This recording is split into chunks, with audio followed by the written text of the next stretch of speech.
शाह अब्दुल लतीफ़ भिटाई सिंध के एक बहुत बड़े सूफ़ी शायर और बुज़ुर्ग थे।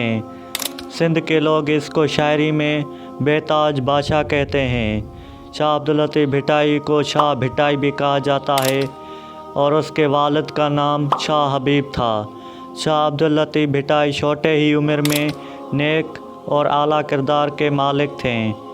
अपना ज़्यादा टाइम फ़कीरों, आलिम और राग की सोबत में गुजारता था। शाह अब्दुल लतीफ़ भिटाई अल्लाह ताला की इबादत करने के लिए एक मिट्टी का ढेर था जिस पर जाकर इबादत करता था, जिसको आज हम सब लोग भिक्षा के नाम से जानते हैं।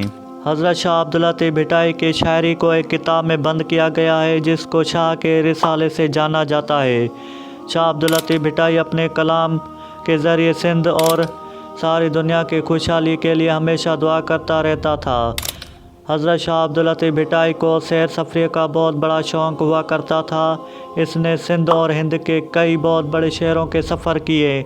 हज़रत शाह अब्दुल लतीफ़ भिटाई को मौसीकी पसंद थी और शाह अब्दुल लतीफ़ भिटाई के फ़कीर तंबूरे पे राग गाते हैं।